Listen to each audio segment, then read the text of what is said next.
Hi மக்களே வணக்கம். யாரெல்லாம் நம்ம சேனலை சப்ஸ்கிரைப் பண்ணலையோ சப்ஸ்கிரைப் பண்ணிக்கங்க. அப்போ தான் நான் போகிற வீடியோவை உங்களால் உடனுக்குடன் பார்க்க முடியும்.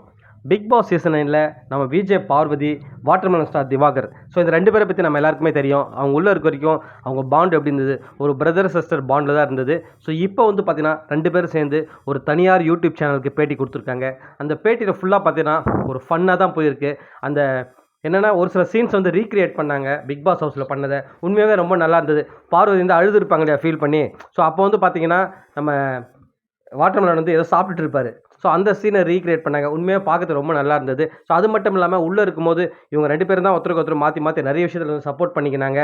அதுவும் இல்லாமல் 2 பேரும் ஒரே ஒரு மதுரைக்காரன்றதால இன்னும் 2 பேர் அட்டாச் ஆகிட்டாங்க. ஸோ நிறைய இடத்துல வந்து வாட்டர்மெலன் வந்து நம்ம பார்வதி வந்து விட்டே கொடுத்துருக்க மாட்டார். அவங்க ரெட் கார்டு வாங்கும்போது கூட பார்த்தீங்கன்னா நிறைய இடத்துல சப்போர்ட் பண்ணியிருப்பார். ஸோ பார்வதியும் அப்படி தான், திவாகர் இருந்திருந்தால் எனக்கு இந்த மாதிரி ஆயிருக்காது, ஒரு சில விஷயத்தில் வந்து அவர் சப்போர்ட் பண்ணியிருப்பான்ற மாதிரி நிறைய இடத்துல சொல்லியிருந்தாங்க. உண்மையாகவே இந்த 2 பேரோட பாண்ட் வந்து ரொம்பவே நல்லா இருந்தது. இப்போ வந்து பார்த்தீங்கன்னா அவங்க நிறைய விஷயத்தை வந்து இந்த இன்டர்வியூவில் ஷேர் பண்ணியிருக்காங்க.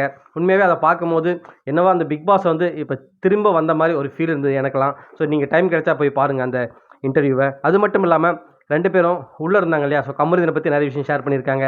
ஸோ அங்கே அந்த ரெட் கார்டு கொடுத்த மேட்டர் பற்றி சொல்லியிருக்காங்க. பார்வதி ஒரு நல்ல ஒரு இது சொல்லியிருக்காங்க. என்னென்னு பார்த்தீங்கன்னா, விஜய் சேதுபதி சார் அவர் கையால் எனக்கு ரெட் கார்டு கொடுத்தாரு. பட் அவரோட ப்ரொடக்ஷனில் என்னை ரெட் கார்பெட் கொடுத்து என்னை வரவேற்றாங்க இந்த வெப் சீரிஸ்க்குன்னு சொன்னாங்க. ஸோ இந்த வெப் சீரிஸ் வந்து பிக் பாஸ் முன்னவே நடந்தது தான். ஸோ ஆனால் வந்து நாங்கள் 2 பேரும் முன்ன பின்ன பார்த்துக்கின மாதிரி கூட பெருசாக வந்து ரியாக்ட் பண்ணிக்கல அந்த பிக் பாஸ் ஹவுஸ்குள்ளே இருக்கும் போது அப்படின்ற மாதிரி சொல்லியிருப்பாங்க. அது மட்டும் இல்லாமல் விஜய் சேதுபதியுமே நல்லவர் தான். எல்லாரையும் ஒரே மாதிரி தான் ட்ரீட் பண்ணாத தவிர யாருமே வந்து பாகுபாடெலாம் பார்க்கலன்றாரு. ஸோ நம்ம திவாகருமே நிறைய இடத்துல சொல்லியிருப்பார். உள்ளே எனக்குமே வந்து நிறைய வந்து இஷ்யூஸ் இருந்தது. ஒரு சிலர் நம்பினேன், பட் அவங்களாம் வந்து அந்த மாதிரி இல்லைன்ற மாதிரி சொல்லியிருப்பார். ஸோ எப்போ கல்யாணம்னு கேட்டிருப்பாங்க. உடனே திவாகர் உடச்சிருவார்.